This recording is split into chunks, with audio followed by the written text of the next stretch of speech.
Yes, Mr. Westgate. Yes, well, we were discussing requirement before lunch. Yes. And the concern that one has over that term is that is where it lies between want on the other hand and compulsion on the other. It normally carries a meaning which is more than simply something that's wanted or desired and has some connotation of something being obligatory.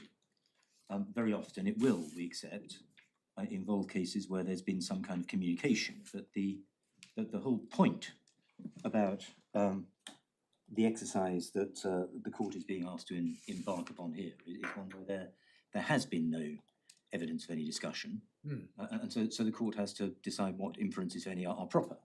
And it's perhaps worth going back to the way it was put in Superstrike, although we of course accept that that's a different case factually, but it's paragraph 38,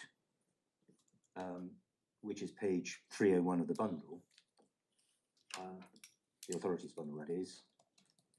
In my judgment, although there's no evidence the parties said. Yes. Superstrike, yeah.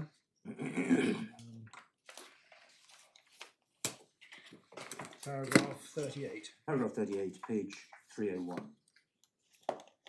Yes. Although there's no evidence the parties said or did anything of that kind, this is the postulated conversation that might have happened, paragraph 37, about the tenancy, about the payment being treated as a deposit under the new tenancy. Yeah. Likely they weren't aware of the nature or incidents of the legal process that took place when the fixed-term tenancy came to an end. Nevertheless, the position as between them should be treated in the same way as they'd had such a discussion. Defendant should be treated as having paid the amount of the deposit to the claimant by way of set-off against the claimant's obligation to account for the defendant. Given that the claimant didn't seek payment out of the prior deposit for the consequences of any prior breach of the tenancy agreement. Now that of course is in a case where there had been no actual demand by the tenant and no engagement with the landlord. And so if one asks, well, what would have happened out of that conversation, my lady points out that there might be a range of things that could have come out of it. But in deciding what types of inference are appropriate here, it's important we suggest to bear in mind two things. One is that in conducting the exercise of inference, it's important to look at the case as a whole. And so although we've been discussing this in terms of the specific requirements of a payment or requirement or, and I'm going to come to consideration, it's important to put those all together, because if one finds consideration, then it's likely that you'll find a requirement. Yeah. And likewise, the nature of the payment may help to inform those discussions. And the second point is to bear in mind that the realities of a situation like this and the kind of negotiations or kind of relationship between a landlord and tenant, a tenant who will want to remain in possession, one has to assume, and a landlord who's in a position at any time to bring Section 21 proceedings without showing any reason. So the tenant's in a at-risk position. And in those circumstances, one has to ask, well, what first of all, the starting point is that we say that the landlord keeping the money that ought to be paid, or that they have a duty to pay back to the tenant, in the circumstances that we've outlined, in order to pay for the checkout, if and when it happens, is something that can fall within the meaning of payment by the tenant. Now, I appreciate that's the last question to be asked under the statute, but if one's looking at all this together, it's perhaps helpful to start there. And so the payment's been made, and one then perhaps looking at it from the perspective of the hypothetical conversation that might take place between a landlord and tenant, if the tenant says, well, how did that happen? Can I have it back? The landlord says no. What's the position? What is the tenant able to do? To what extent do you factor in the fact that the landlord has offered the tenant a new written tenancy agreement which has been redrafted so as to exclude all the kinds of requirements now prohibited by the Tenant Fees Act? I'd have to accept that's relevant. It doesn't go quite so far because we don't know anything about how that tenancy came about or how the landlord came to deal with it or know of it. It's clearly a document drafted by the agent. Sure, but we can tell from the differences between the old form and the new form that, and the date of the redraft, that it has been redesigned with a view to not infringing the Tenant No, Fees indeed, Act. no, I accepted that when I was going through the tenancy agreements. That's a point that the respondent fairly takes, and it's it seems pretty self-evident. Yeah. And so we aren't in a situation where the agreement, if it happens, it positively contradicts any term of the tenancy agreement. But the fact that in some respects the landlord has, through their agents, designed a tenancy agreement that's intended not to infringe the Act, would be something that would be taken into account, not in the sense that one takes into account the party's awareness of the Act and the need not to infringe it, but simply it's the terms of the agreement, objectively considered, don't infringe the Act, and now the court's being asked to infer something that does infringe the Act, and that would be. But as I said, I think earlier, that it's not uncommon for parties to think they're doing one thing and then end up with an arrangement that doesn't fulfil that result. But in terms of whether this can be fitted within the language of requirement, we do suggest that a dose of reality here it would suggest that in circumstances where a landlord unilaterally acts so as to retain money, a tenant is in a position where there's perhaps little they can do about it, and it is certainly not an abuse of language to call that a requirement imposed on the tenant. And any other approach that suggests that there has to be some either actual or inferred process of a deliberately communicated imperative runs the risk of reducing the protection that was intended in the Act. Yeah, I mean, you say where the landlord unilaterally acts so as to retain the money, it could be a requirement.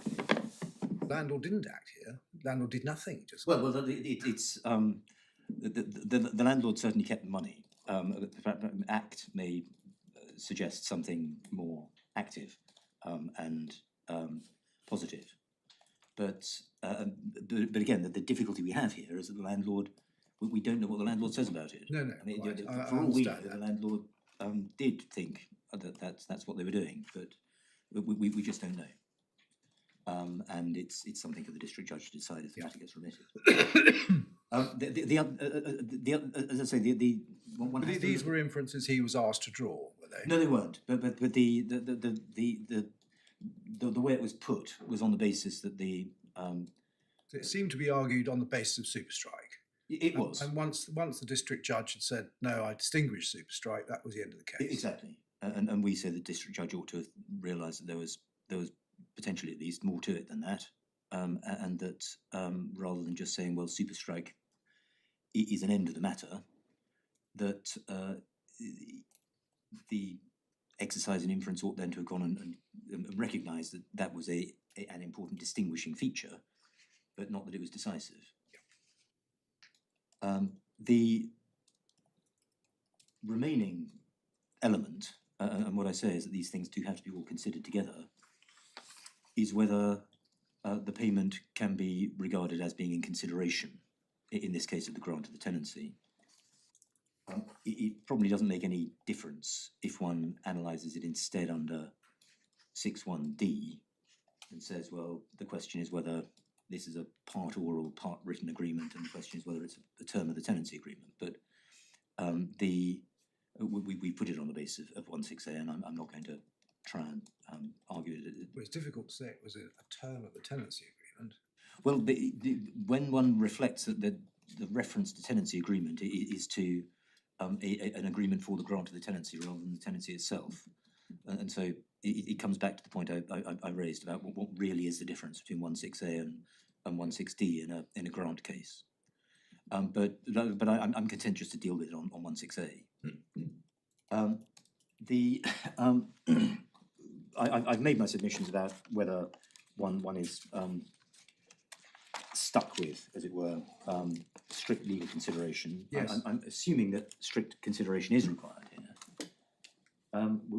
We say that also can be inferred, because the in relation to the 2018 agreement, it's clear that the checkout fee was part of a suite of payments made at the time of the grant of the tenancy, and it's a fair inference that that was part of the consideration for the grant at the time. If we're right that the nature or character of the payment didn't change with regard to its being held towards the checkout fee, and I accept that's assuming what I need to prove, then there's no reason to think that it changed with regard to its relationship to the grant of the tenancy, or in the case of a periodic tenancy, the continuation of the tenancy. And just as it can't be assumed that the landlord retained money on no basis, so it can't be assumed that having, when he first required it, that he gave consideration for it in the mutual consideration of payment and the grant of the tenancy, that he didn't intend to give the same consideration, i.e. the grant of the tenancy, as had been given before.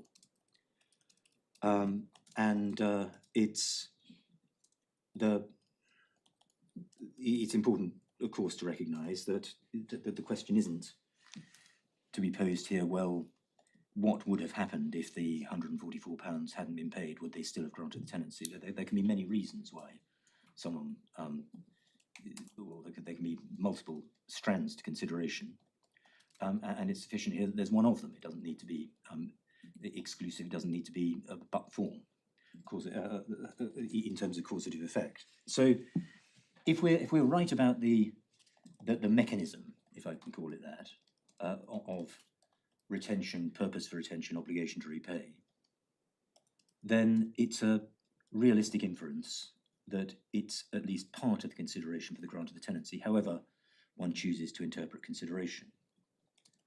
But that then has an important knock-back effect, as it were, on the meaning of require. Because if the position is, well, we are giving you the tenancy in return for this payment, then, or being allowed to retain the payment, then it's much easier then to say, well, part of the arrangement overall, when you look at it, is that's what you're being required to do if you want to keep the tenancy. And so that reason that I said one should look at all these things together. My Lord, that is pretty much the way that we suggest the inference exercise should run. There are various points that I was going to take you through all this very carefully, very starting with each of the tenancy agreements and going through them point by point. But I think we've picked up everything. All right. That I need to. There are various points in relation to.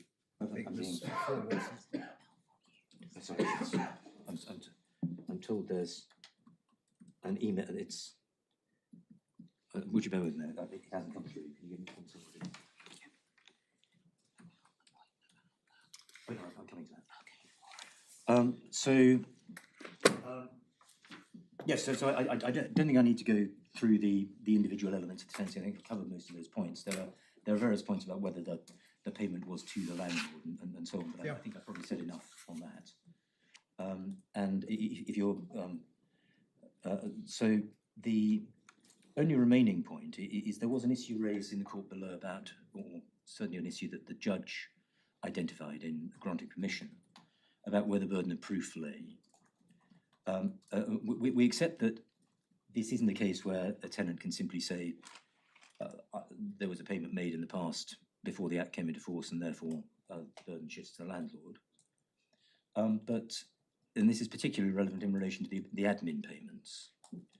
In those cases, you have a payment but no evidence about what it's about.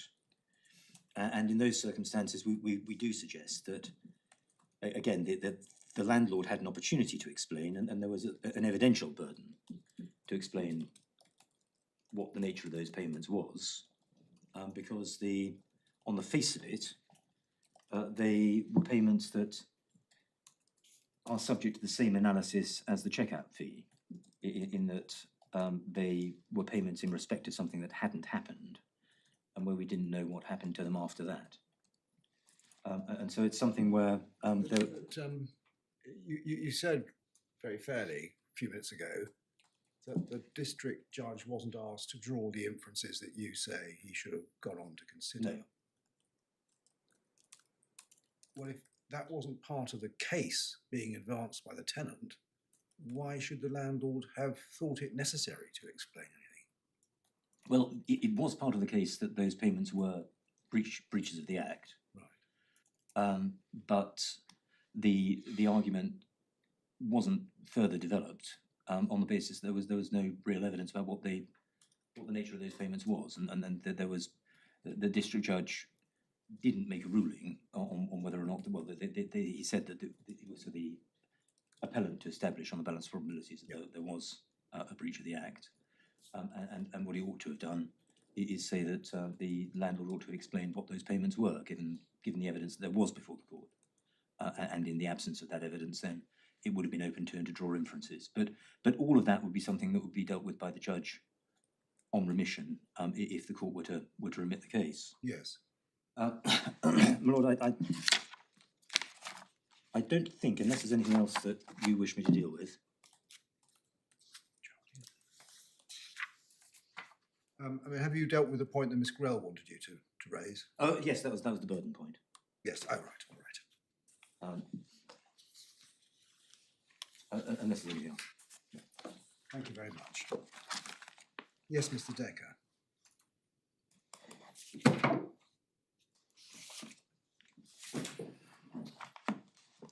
My lords, my lady, I will start quite similarly to my learned friend in filling in some of the facts that might have been missed in the start of the presentation of my learned friend's submissions. And I would start by drawing the court's attention to page 92 and 93 of the core bundle. Page 92, 93 of the core bundle.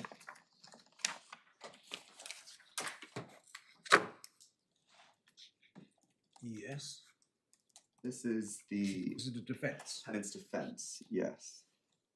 And at paragraph 20 of the defense, the tenant raises two issues in terms of prohibited payments. The first is a £500 payment that was paid as a holding deposit, and the second is an admin fee of £120 paid in April 2019. And my learned friend and the defendants, as the defendant's case has developed in those proceedings, has conceded both of those points. There were no steps taken to amend the defense, and I'm not here to take that point, but I would submit that it was never the tenant's case from the start that the checkout fee that we're looking at today and the other two admin fees were ever part of the tenant's case, and they were raised on District Judge Bell's own volition at the initial hearing. So that puts the context of the case that the landlord was trying to meet into a bit of context. Now, turning further, my lords and my lady, to page 111 of the core bundle.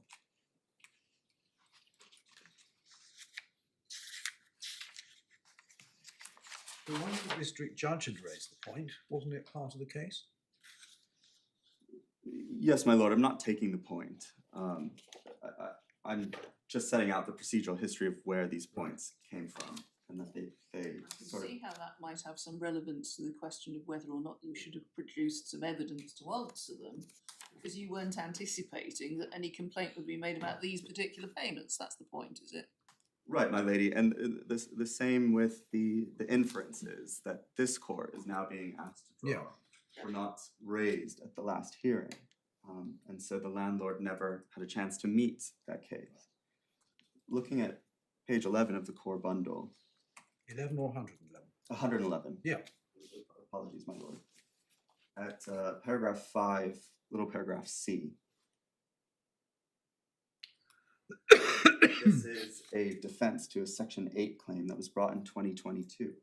This paragraph deals specifically with the £4,299 that was paid by the tenant prior to the start, or just after the start of the April 2018 tenancy. And here, the tenant's own case is that effectively in defending proceedings for rent arrears, that only 1 month's rent had not been accounted for in the rent arrears claimed.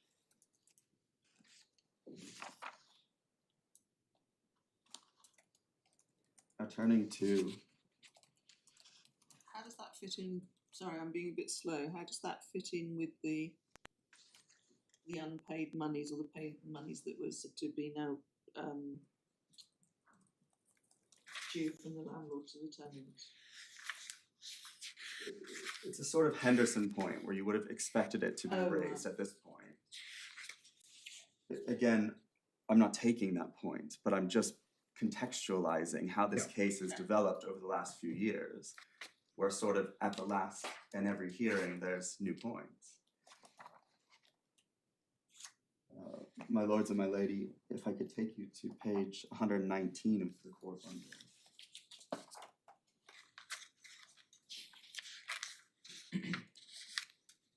This was a consent order agreed between the parties and approved by District Judge Griffiths, which on page 119, paragraph 1 of the schedule of the Tomlin order, the claimant agreed to pay £2,790 in full and final settlement of the counterclaim, including set off of the full rent arrears as of 2023. Is this a settlement of the Part 8 proceeding? Section 8 proceedings, Section my 8 lady. proceedings, sorry. The Section 8 proceedings were compromised. And that is just sort of a contextual background in terms of what the tenant's own position was in relation to each of these fees over time. But also sort of further contextual background that's relevant from the landlord's perspective is for the last 6.5 years, the rent has remained the same at £1,400. So the appellant's entire case is that through a number of rather deceptive tactics, attempted to hold on to a very small amount of money in the grand scheme of the back-to-back tenancies. And whilst in the case of Superstrike, the court was dealing with an implication of a process in relation to a penalty under the Housing Act 2004, which was monetary. The Tenant Fees Act 2019 is very different because the implication here is if the landlord required any of these things, or if the court infers that, the landlord's criminally liable. And that's completely different from the Housing Act 2004. Is that right? The landlord's liable to a civil penalty, and if he sins again, he's liable to commit an offence, but he doesn't commit an offence simply by demanding a prohibited payment, does he? My lord, that is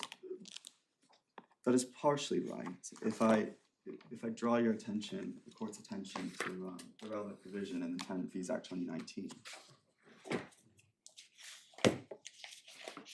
At section 8 on page 34 of the authorities bundle, Yes, it's a financial penalty. Yes, so 8.1, you have the financial penalty where the relevant person is in breach of section 1 or 2. Yes, but that's not a criminal offence. Yes, my lord, I take that point. Now turning to section 12 Yeah. on page 40 of the authorities bundle, you have the offence. It's the first part of the act in the So offence. exactly, so if you sin again, Right. having had a financial penalty imposed on you, then you commit a criminal offence. Yes, my lord. Yeah. But the first stage of the criminal offence is merely requiring. Yeah. Under section 1 and 2. Yes. And the mere requirement under section 1 and 2 doesn't require a payment. No. In sort of response to that requirement. So it's a rather low threshold. Now, I think one more piece of background information before I move into my substantive submissions is at page 478 of the bundle. Which bundle? Authorities bundle.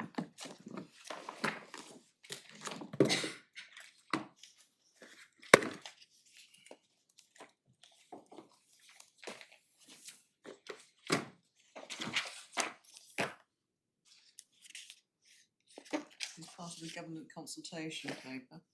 Yes, my lady. So this was the government response by the Department for Communities and Local Government.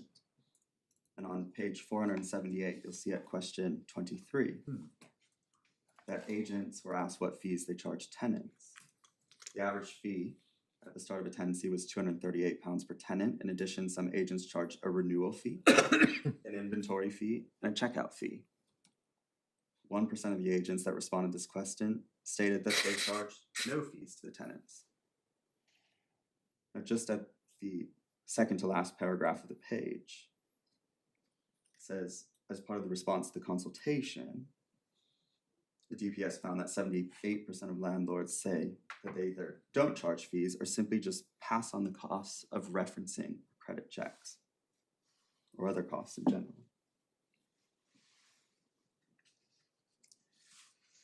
So that's the sort of background that colors where my submissions are going to go. And I propose to start again with the 2019 Act. And in particular, the relevant word, which is requires.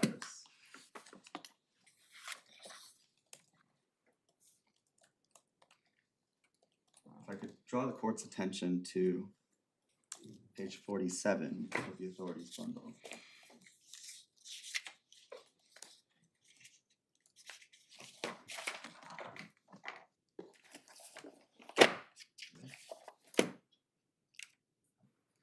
Section 17(1)(a) has the word requiring after section 1(1). And that word requiring, or the words the requirement in section 1(b) are parasitic on the word requiring in section 1(a). Now, in my learned friend's submissions, there was some discussion about whether or not there was a bilateral understanding under section 1(1). If a bilateral understanding can't be found under section 1(1) or section 1(6), there's certainly a bilateral understanding here in section 17(1)(b). The relevant person makes a prohibited payment to the landlord as a result of the requirement being made. That's a bilateral understanding because there's a conscious payment as a result of the specific requirement.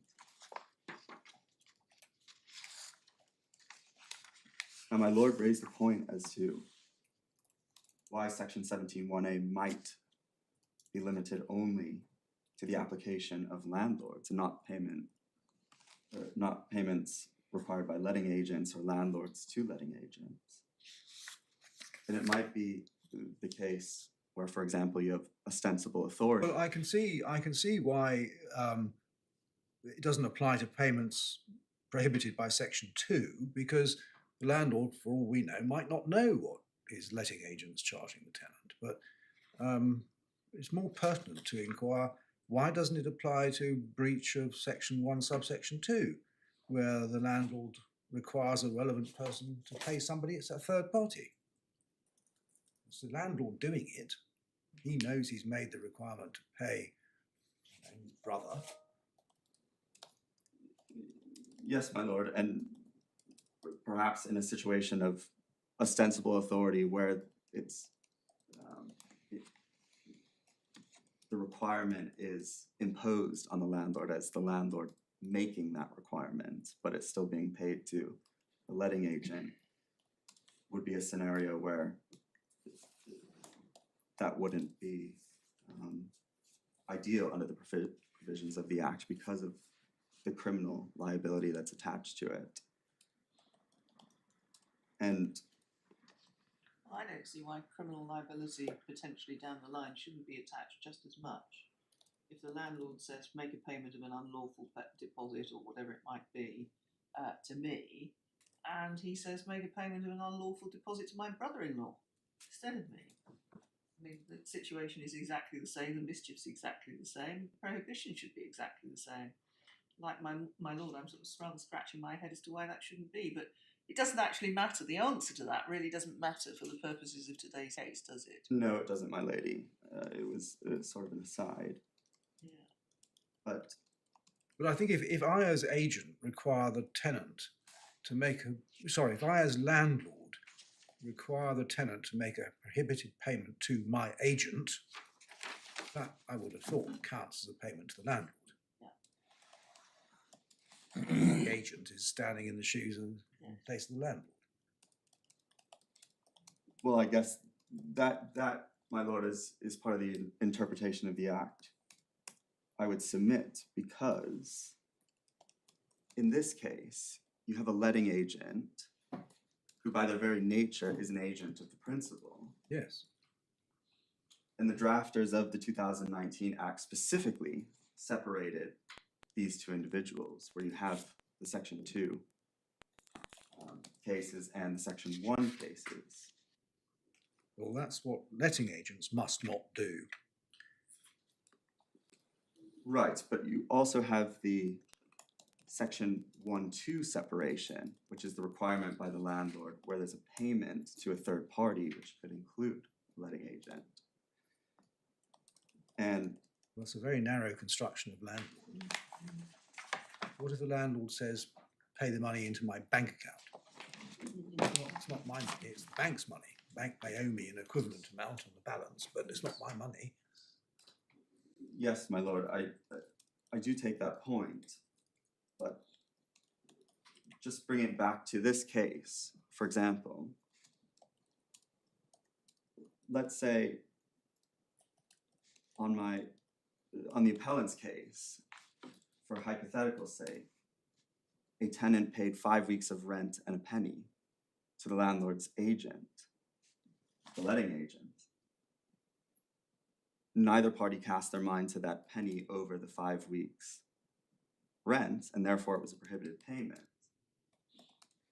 If required doesn't mean anything mandatory or specific, then that means the tenant could rely on that penny to unravel Section 21 proceedings in the future in circumstances where the appellant's case is, well, by holding on to that prohibited payment, including just a penny over the deposit maximum, it should be taken that the landlord required. Yes, That's well, I mean, what that's a it- different point though.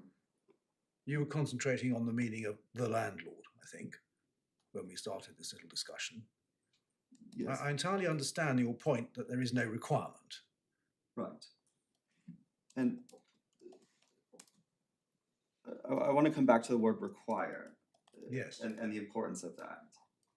So my first proposition is that the word require must have the connotation of the imperative. Yeah.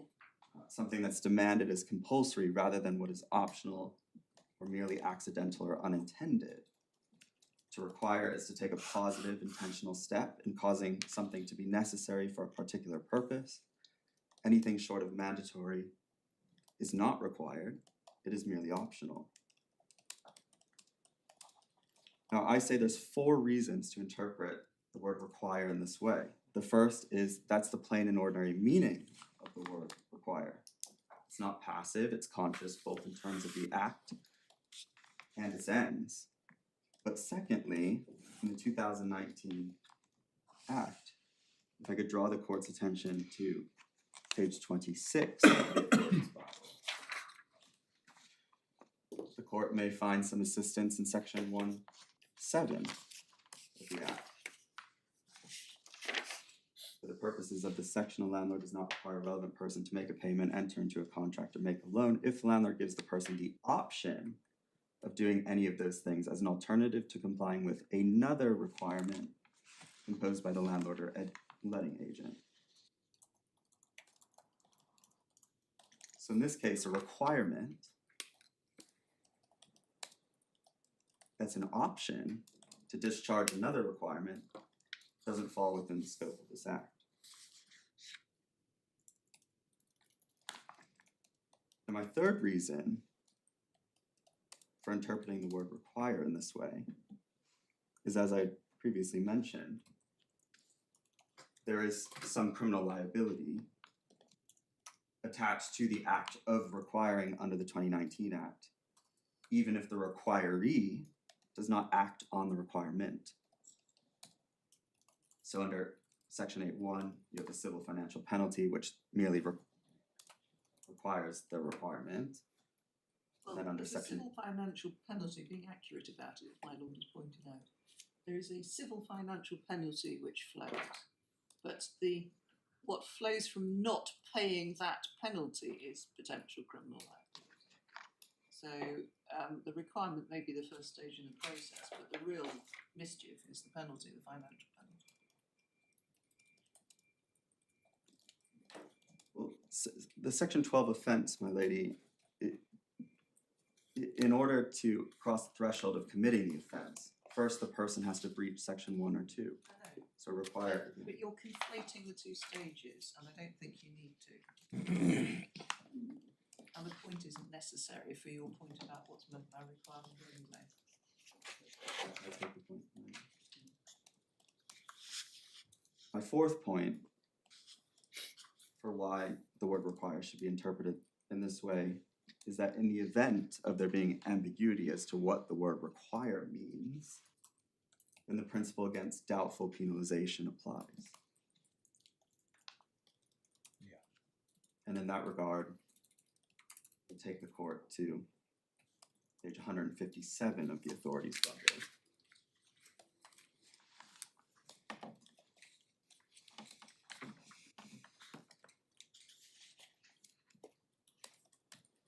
In the case of S Production Limited and Sully. Yeah, and That's really that, Justice that Owen. was approved by the Supreme Court in Jepson and Lewison. Yes, overturned the Supreme Court.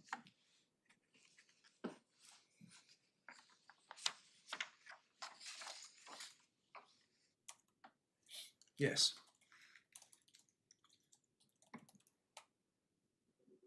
Turning to my second proposition, which I signposted at the beginning of my submissions, there must be a bilateral understanding between the requirer, the landlord, vis-a-vis the requiree, for section 17(1)(b) to bite. And the language of section 17(1)(b) is framed as being responsive to or as a result of the requirement. The act is conscious both on the part of the requirer in section 17(1)(a) and on the part of the requiree in section 17(1)(b).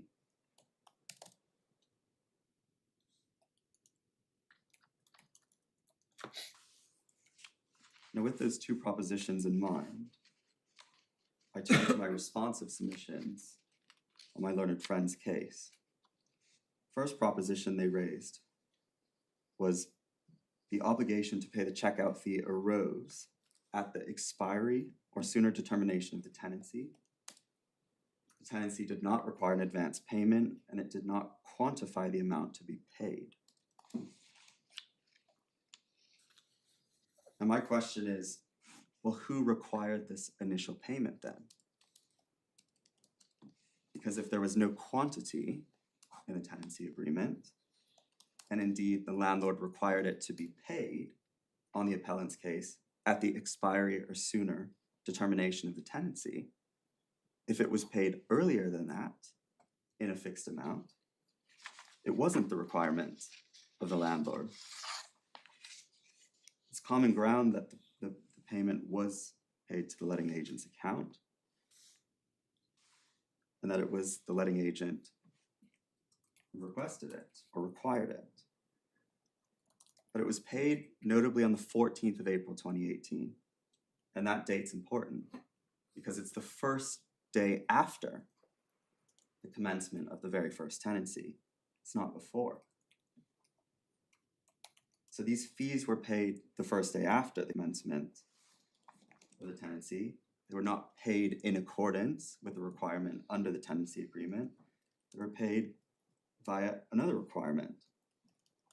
And I would submit that that requirement... They were paid in respect to the requirement, but they were paid late. 1 day later than they should have been.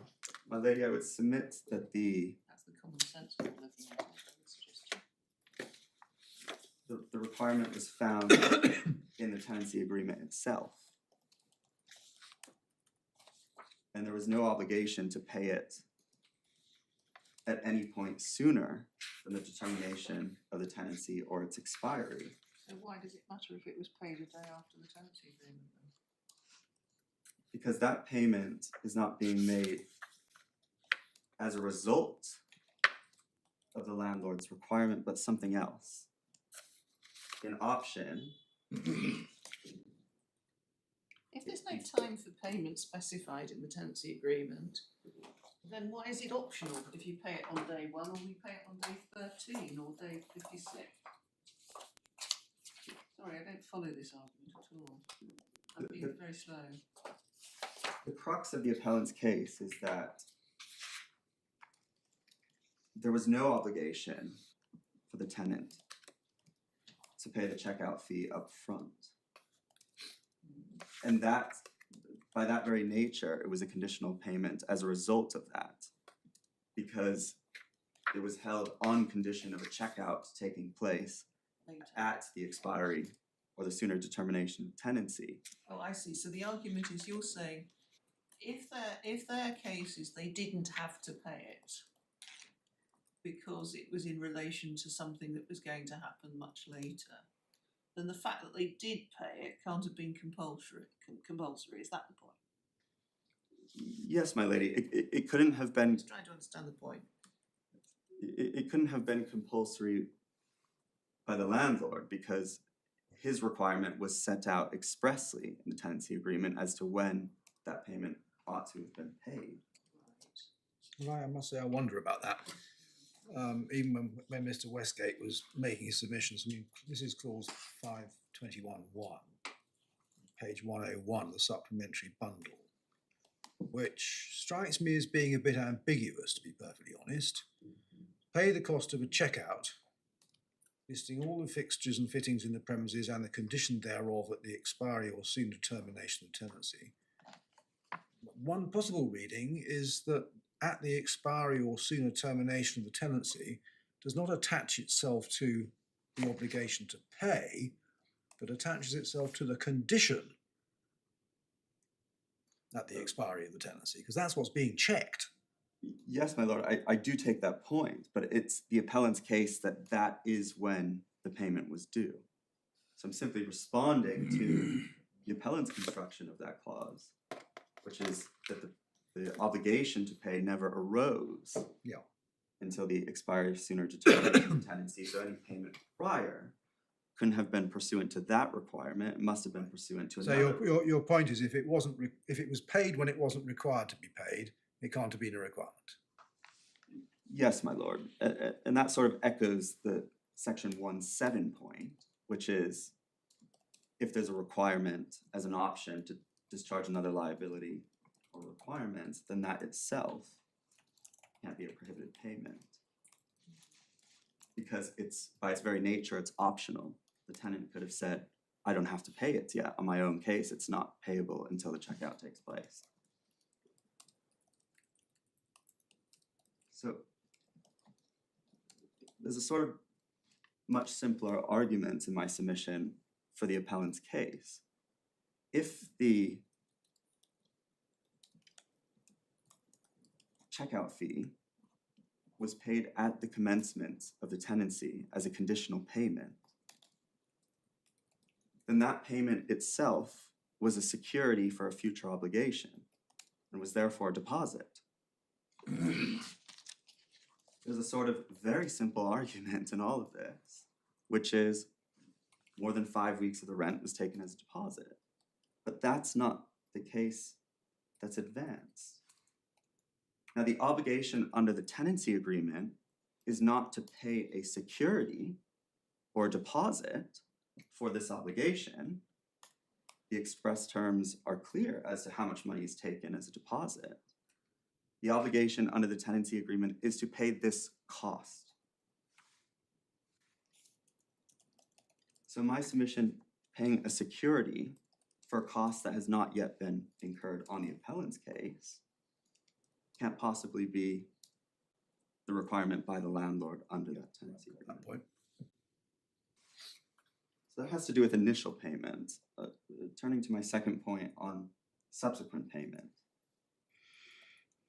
Now there's two assumptions that the appellant's case makes and or must make in order to succeed. The first is that in the third, fourth, and potentially fifth tenancy, there was the same process contemplated under the first and second tenancy in relation to checkout that would take place. And also, the second assumption is that the checkout fee, or the process of checking out would itself incur costs. Because if the checkout didn't incur costs, then what would be the purpose for the landlord continuing to hold this payment as a conditional payment if there were no costs in the exercise?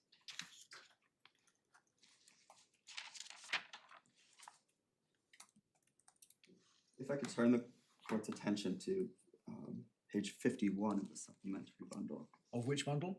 51 of the supplementary bundle.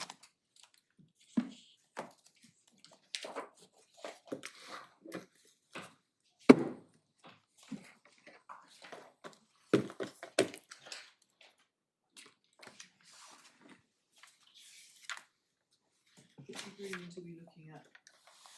This is the This is most tenancy recent 4. tenancy agreement. Number 4, is it? Yeah.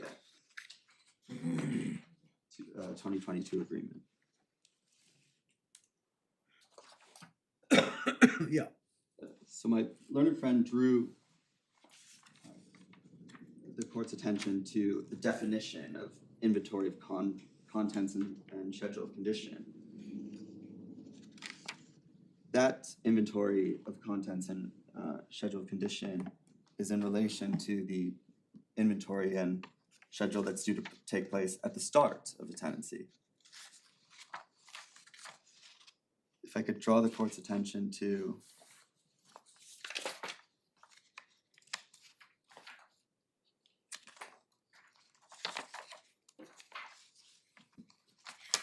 Obviously, there's going to have to be another inventory taken in order to do the comparison exercise.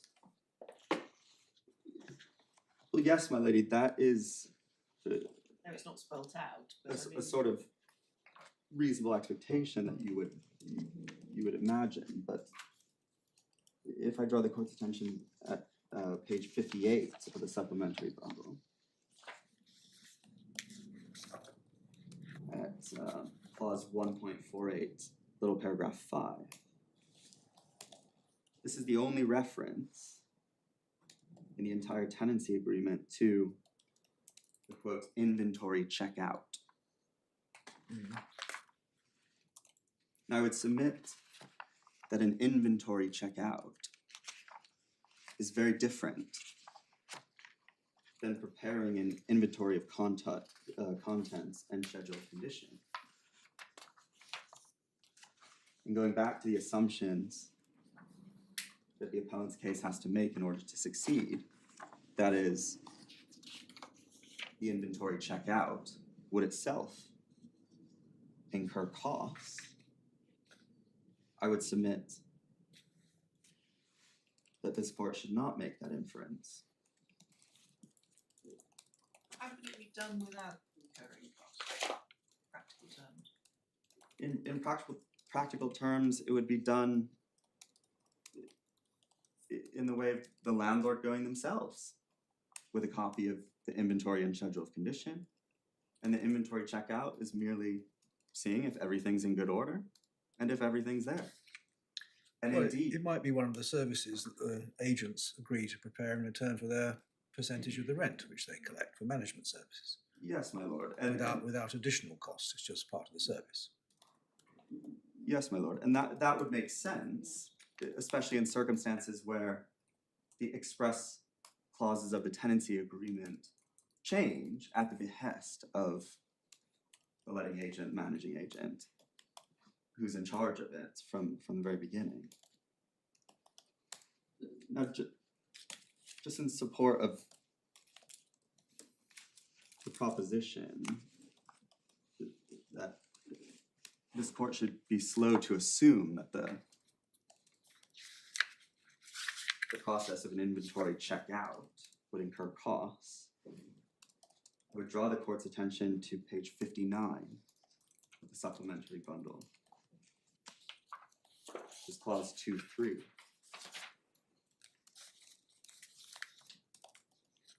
The landlord gives a covenant to pay all taxes, insurance, service charge assessments, impositions, and other outgoings in respect of the property, save for those expressly stated as the tenant's responsibility in this agreement. So that's a new clause that doesn't appear in the prior tenancy agreements. But the landlord is now expressly saying, I will pay for all outgoings in respect to the property. One outgoing would be the cost of an inventory checkout, for example.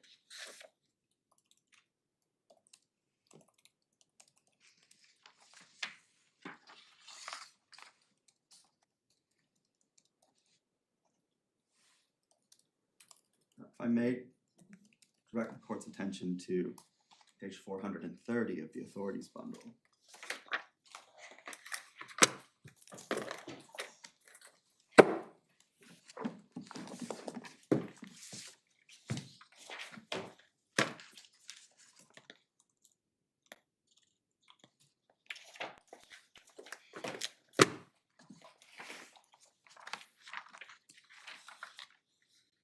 This is the case of McKenzie and AA Limited, in which, in the judgment of Lord Justice Bean, he cites Lord Justice Diplock in a case called Laverick at the top of page 430, in which he says, the law is concerned with legal obligations only, and the law of contract only with legal obligations created by mutual agreement between contractors, not with the expectations, however reasonable, of one contractor that the other will do something that he has assumed no legal obligation to do.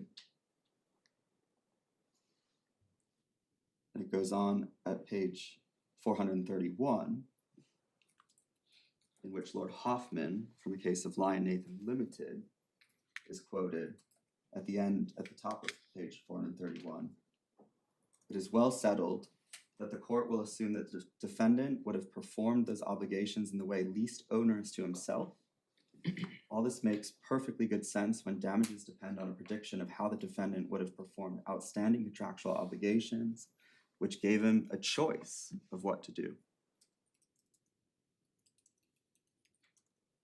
So whilst this common law principle of the least burdensome principle applies in a case in relation to the assessment of damages, I would invite the court to analogously apply that to this case in circumstances where what the court is trying to do in this case is look at what the landlord would have done at the start of his obligations when the appellant says the payment. We're talking about tenancy 4, are we? Yes, Or are we talking about tenancy 1? we're talking about tenancy 3, 4, and 5, where the Not sure there is a tenancy 5, but it doesn't really matter. yes, my lord, it's where the process of the checkout changes. Yes. So in tenancies 1 and 2, you have a similar description of the checkout as Yeah. what you have as a description of the check-in in the later tenancies. Yes. This This clause more 523 of tenancy 4 deals with a check-in, not with a check-out.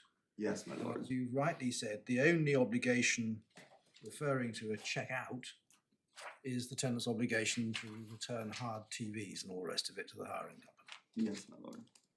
And in So the landlord has no obligation to carry out a check-out, although in practice it's quite likely that one would be carried out. yes, my lord. Well, in practice, it would be likely that a checkout would be carried out in circumstances where a check-in was carried out. And in the factual matrix of this case, a check-in was only undertaken at the start of the first tenancy and never thereafter. But the tenancy agreement that we're dealing with envisages that there will be a check-in, so how does that help? But I would submit that it would be difficult for the court to infer that the landlord is holding a payment for a future checkout in circumstances where if the landlord really wanted to hold on to that payment to use for any inventory checkout, then why wasn't it utilized at the end of tenancy 3 for the check-in of tenancy 4? Because the there wasn't check, a check-in of tenancy 4, that's the point you've just made. yes, my lady, but a check-in of tenancy 4 in a string of back-to-back tenancies would inevitably be a checkout of tenancy 3. So in circumstances, There's an air of unreality about all of this. I mean, the truth of the matter is that the tenancies have just continued, but as you rightly say, there's a change in the terms when we get to tenancy 3. And speaking for myself, I can well see that there might be circumstances in which it could be said that retaining the money in relation to a checkout on tenancy 1 could somehow transmute to tenancy 4, notwithstanding that there is no check-in. But I don't think that's your strongest point with respect. I think your stronger points are the ones that you've already made in relation to the need for there to be a reciprocal requirement and payment in response to it. yes, my lady, I do accept that. And if I just turn to sort of amplify the But in reality, there will be a checkout, not least because the landlord needs to know how much, if any, of a deposit to return to the tenant. my lord, that's an assumption because what about in circumstances where the landlord only wishes to retain the deposit for the purposes of unpaid rent, for example, and they don't care what the condition of the property is because they might be selling it or knocking it down? So in every instance, in Super Strike, where you have the back-to-back tenancies, there's an obligation to repay the deposit in the next tenancy, but there's a further aspect of that mechanism, which is the willingness of the landlord to give the money back to that purpose. So for example, in a Super Strike case, if you had a deposit for £5,000, and the statutory periodic tenancy also called for a deposit of £5,000, but at the end of the first tenancy, the landlord said, well, I'm retaining the £5,000 because you've caused £5,000 of damage to my flat. Well, then the super strike mechanism doesn't work because there's the willingness to exceed to it being used and pulled forward to the next tenancy on the basis that the landlord releases the claims under the prior tenancy. Now, applying that thought process to this case, in circumstances where, on the appellant's case, the checkout fee was paid as a conditional payment, the person who's put the condition on payment is the tenant. And the tenant, on the appellant's case, has paid the checkout fee on condition of the checkout at the end of tenancy 1 taking place. The only person who can change the conditions of the conditional payment is the person who put the payment into escrow and put those conditions on. The only way for the landlord to change the conditions is to do what my learned friend suggested in the skeleton argument he's done, to unilaterally use that payment in breach of those conditions. What doesn't make sense is in circumstances where the appellant's case is the landlord has unilaterally taken payment of something that had a condition on it, why the landlord would then put that payment back into being a conditional payment, as in put conditions on it himself. Because a condition that the money can only be utilized in circumstances where a checkout takes place at the end of tenancy 2, or in the next leap at the end of tenancy 3, those are not the same conditions that the original payment was paid under. Now, the person who would be interested in that payment being reattached with conditions would of course be the tenant. But how does the tenant reattach conditions onto that payment in circumstances where, on the appellant's case, the landlord has unilaterally accepted the monies in breach of the conditions? The only way that conditions could be reattached is similarly in superstrike, where you have a willingness to give it back, and then a new condition is put on it. And this case is far different from that. And I would submit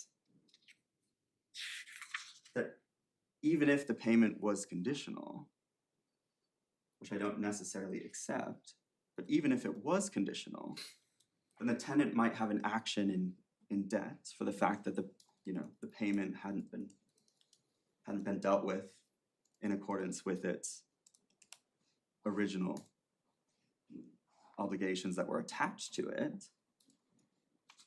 But it wouldn't have Not very much that they intended to make you a present of it, so you would have an action in debt.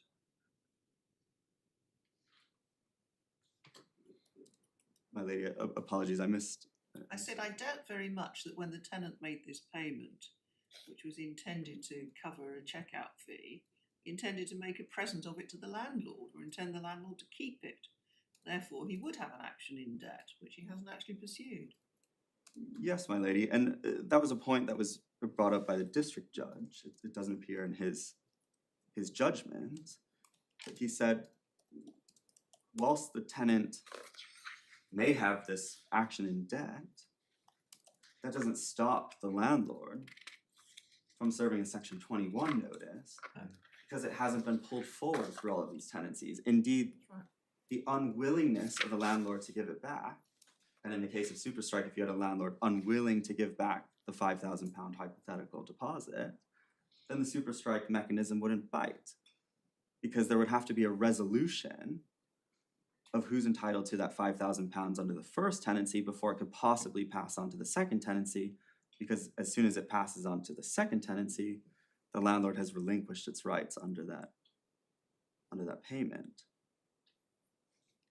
So in these circumstances, it wouldn't even make sense from the tenant's perspective to continue to relinquish its own rights, its own action in debt for recovery of that sum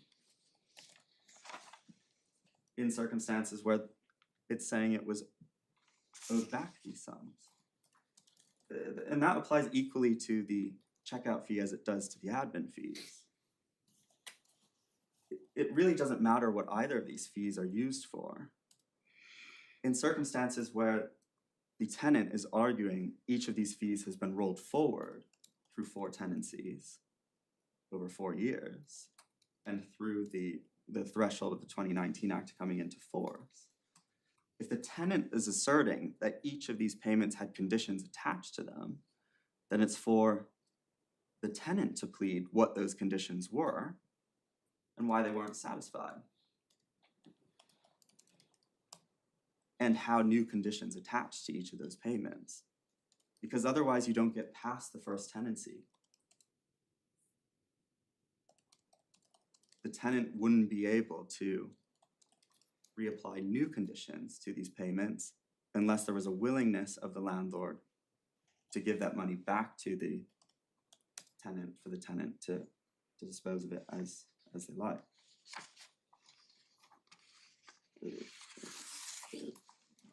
That sort of concludes the substance of my submissions, unless I can assist further on the point of requirement. Thank you. Last, just touching very briefly for less than 5 minutes on the point of in consideration of under the 2019 Act. Yes. My lords, my lady, you will have seen in my skeleton argument that I set out the principle in Bennion Yeah. in relation to the technical meaning of certain branches of law, and the fact that if you sort of travel around the Act, and I'll sort of signpost paragraph 34 of my skeleton argument, you will see that the word consideration is very carefully used. So for example, in relation to a letting agent, the words in consideration of the grant are not used. The words in consideration of arranging the grant are used, which in my submission could only mean that the drafters intended the legal meaning. Otherwise, the word arranging would be superfluous.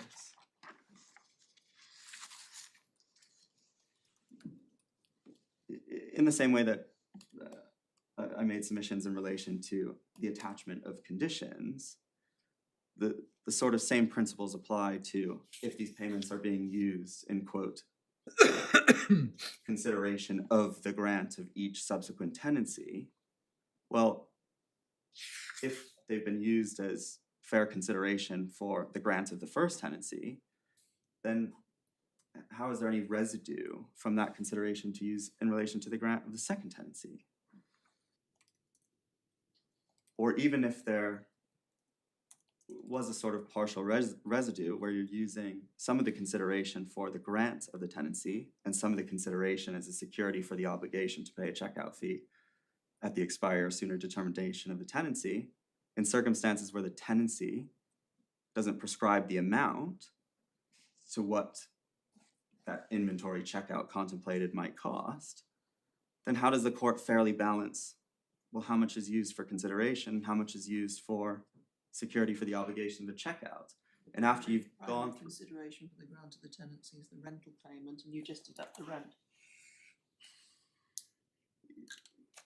yes, the sort of That's the easy way to do it. yes, my lady. It's not quite as complicated as you would have it say, but I mean, I take the point. You say that if you look at this whole scheme, it's actually about how the what the contractual arrangements are. And in that context, the use of the word consideration, particularly in the light of all points that you made in paragraph 34, has to mean consideration in the legal sense. Yes, my lady. The sort of language of the 2019 Act is not new. It's sort of language that's carried forward through the history of the Rent Acts, and it's meant to sort of catch these payments that are in reality rent, but described as something else. Yes. And so in that submission, I would say that it lends itself even more to the sort of legal meaning. Unless I can assist further, that concludes my submission. Thank you very much, Mr. Decker. Mr. Westgate, do you wish to reply? Just on the on a few points, on the last point that was raised about consideration, it's a point really of detail. It's not so much that the Act is intended to capture payments that are rent but are described as something else, but as payments in addition to the rent, because that's where the lack of transparency was said to arise. So it's, but you were addressed about the conditionality of the payment, and of course it may well be that if the parties had discussed matters, then one or other of them may have said, well, they're not going to agree to something of this kind. They want the money back, for example. The tenant might say that, but what has to be explained here is the situation that did arise, where the landlord had the money, and in circumstances where they were under an obligation to pay it back, and so the nature of the agreement we infer doesn't depend on who, if they pushed it to a resolution, would be entitled to enforce a condition or another, but as a way of explaining what one ended up with, as a matter of fact. If I can just come back to the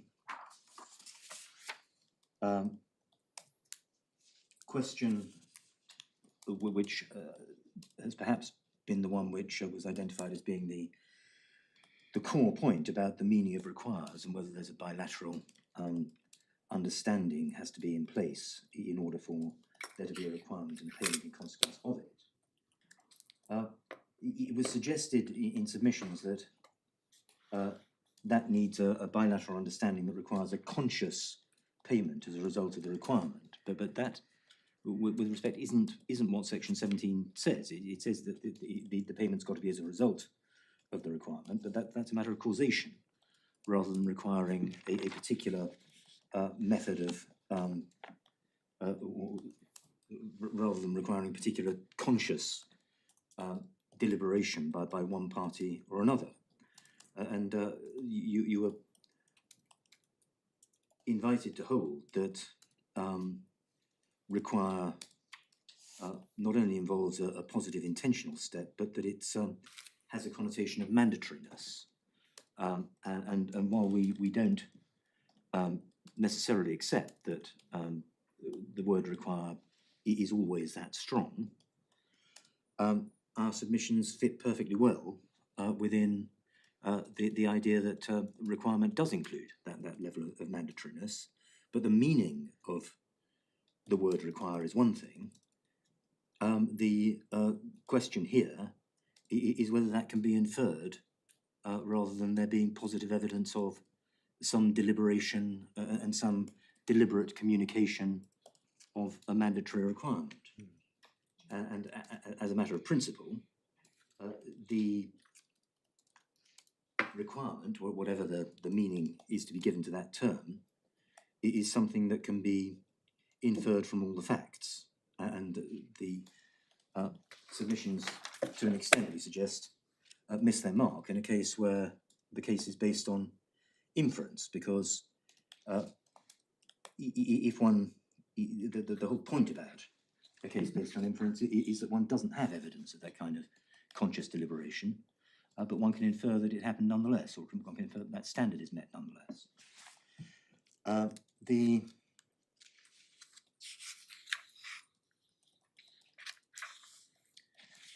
point was also put up that the payment couldn't be required because it wasn't, in relation to the first tenancy, because it wasn't a requirement under that tenancy, as I understood the point.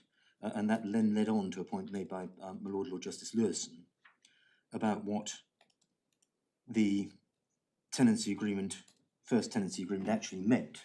Page 101 of the supplemental bundle, which is the passage that sets out the obligation for the checkout fee. I can ask you to turn that up.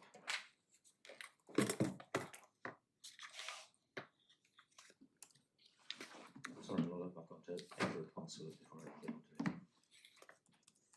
Yes, 521.1.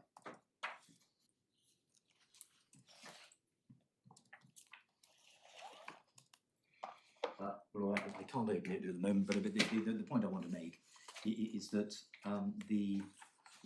although my Lord postulated a possible reading of that, which was that at the end of the tenancy related to the state of the property rather than to I don't think it affects your argument. No, it doesn't, because the obligation to pay can only be quantified at that point anyway. Yeah.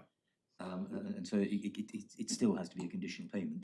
But I think you were submitting that there was an express obligation to pay at the end of the tenancy. No, I was. And I'm not sure I that's can see right. that may need a bit of qualification. Don't think it affect your argument. No, it's certainly one that can only realistically be levied at the end of the tenancy because it's related to the costs, and the costs only incurred then.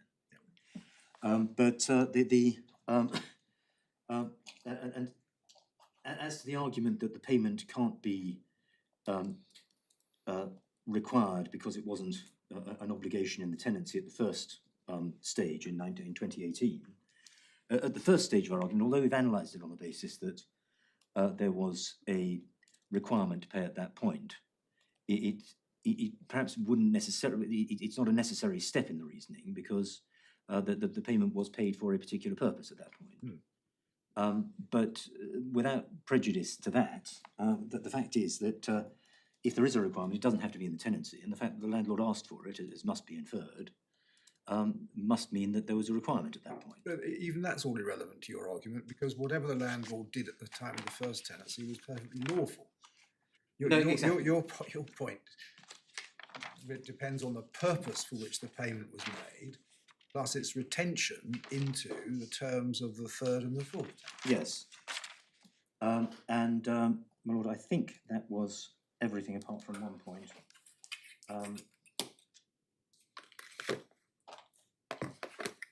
There's the only other point I have to make, and it's not something that really affects the arguments one way or the other, but is in the interests of Ms. Grell, who sits behind me, that I'm told that the point about the checkout fee was raised by her at the hearing before District Judge Bell rather than being something that the judge took his own initiative. But can I just check if there's anything else? Yeah, I've got one question, if Yes. I may. It relates to your appellant's notice, which is tab 5 of our Yes. core bundle, page 49. In a box, what are you asking the appeal court to do? The box is ticked, set aside at the order which I am appealing. The box order a new trial is not ticked. In the light of your submissions about sending it back, are you applying to amend your appellant's notice so as to tick that box too? Can I just, sorry, which page was it? Page 49, section 9 of the appellant's notice.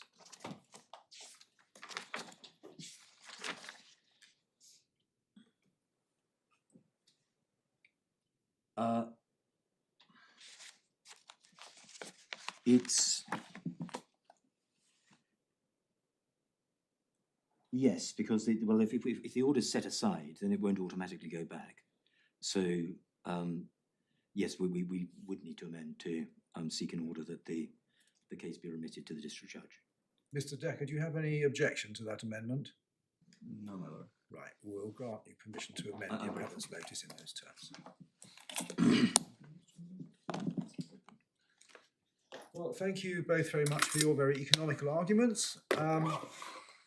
You will get draft judgments in due course. The judgments will come under cover of a strong embargo, which means what it says.